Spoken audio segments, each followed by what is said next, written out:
I'm John Martin. I'm the e-retail specialist for Canyon Coolers, and this is what I do for fun. I drive scale rock crawlers.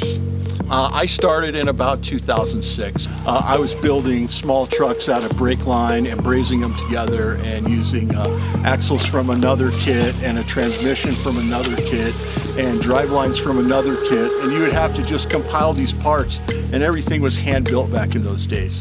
Axial's been around since I believe 2006, maybe a little sooner. They introduced the remote control rock crawler to the masses. I play with Axial because they're the most durable and rugged truck out there.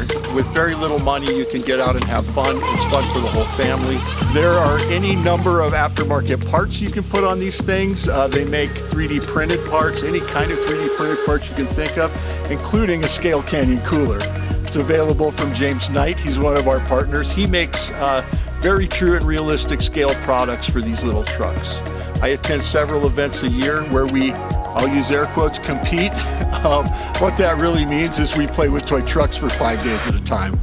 A real scale competition, you would be scored on scale points. You would be scored, and that would be the small things you have, like rescue ramps, a winch perhaps, a driver, you know, and the more scale looking that is, the more points you get for that. Then you have to perform with it. So you would have to take it through, a gate is just 2 flags about 12 inches to 16 inches apart, and there's 150 of those gates per course. And depending on how much recovery you need, so if you have to use your winch, if you have to roll over your truck, all that, you lose points for that stuff. I've always been a remote control guy. I hated the go fast stuff. It seems like you break them all the time. You only get about 10 minutes of runtime out of them. I switched to airplanes for a while. I then found remote control rock crawling by chance on the internet.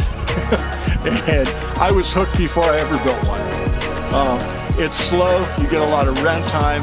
It's not a go fast sport. It's something you can get out and play with. It's something that you can get out into nature. I can go on quite a hike with my dogs and still play with my little truck. And it keeps me outside and not in front of the television.